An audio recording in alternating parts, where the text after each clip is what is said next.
all day long. Yes, That's the great Paul Anka That's singing music, My Hoda. Way. You got it. The song he penned for Frank Sinatra. The story behind that song and others is all part of his New York Times best-selling book, My Way, an autobiography. And he also has a new CD out called Duets, a collection of superstar collaborations, and a lot of the stories behind the collaborations as well. Nice to see you Good to see you again. again. You Both look of you. so good, by the way. Well, thank really you. terrific. Thank you. He has got the knack to how to manipulate and manage through the decades and stay relevant, which is a tough thing to do in the music industry, isn't Indeed. it? And this- in life. And in life. And some of the stories, we can't even tell you about them. The one with Tom Jones and the sheep, I don't even want to go into. But, I mean, there are those things that you're reading and you're going, oh, my gosh. So it's juicy, but it's not mean. It's not a mean book. No. There's no malicious. There's no giving up of any confidences. It's just what I experienced. The sheep didn't even know who I was, so it didn't matter. Now, you were well described as like the sort of the Justin Bieber of your day, and a lot of times stars like that flame out. Because you were 15 when you had your were first just a- hit. Like yeah, he just I was. was a young 15. kid. He's a fellow Canadian. Yeah. I guess there's some comparisons, as I've heard. And listen, it's difficult right now because it's a different time. Different technology, media-driven society. Back then it was easier. You could fail.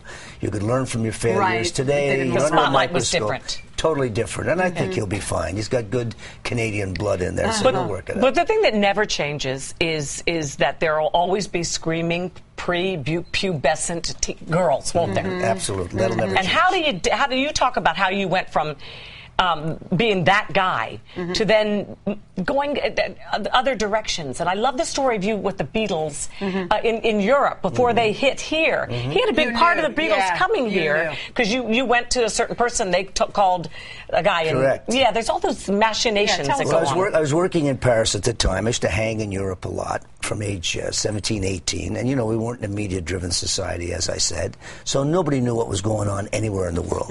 So I'm in Paris and I see this new group called the Beatles. I'm in London and I meet them and we're talking. And I'd come home to my agents, Normie Weiss at General Artists. Norman Weiss. And I'd say, Normie, there's this group and these Beatles and they got hair and they got this.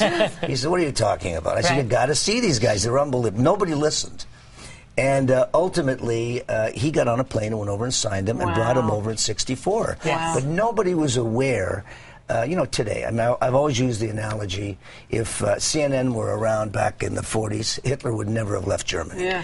Right. Yeah. But you almost put yourself out of work, excuse me, Hoda, with doing that, because then the British invasion happened, and you were suddenly not the cool guy. Absolutely, and that's okay. You know why? What happened was we were not embraced. All of these teen idols, we were very specific to fans. Right. And Madison Avenue, we were not embraced in totality by everyone. When the Beatles hit, that whole window opened for the music industry, and it went to another level, and you realized that you needed that evolution for the business to get better. And that's why I went back to my writing and kept writing. Tonight Show 3, Longest Day. I felt it's over, and I need to do something And you keep else. discovering people. Michael Bublé was someone who you spotted, a fellow Canadian. He's got the chops. Don't you think? Well, He's David gonna last. Foster, my buddy, brought him to me. yeah. We sat down and produced the first album. And Michael's going to last a long time. Well, we're excited about your book. This book Thank you. is fascinating, whether you love the music industry or just love a great success story or just a story of just triumphing through the decades. Great to see you. Thank you. Good to see you.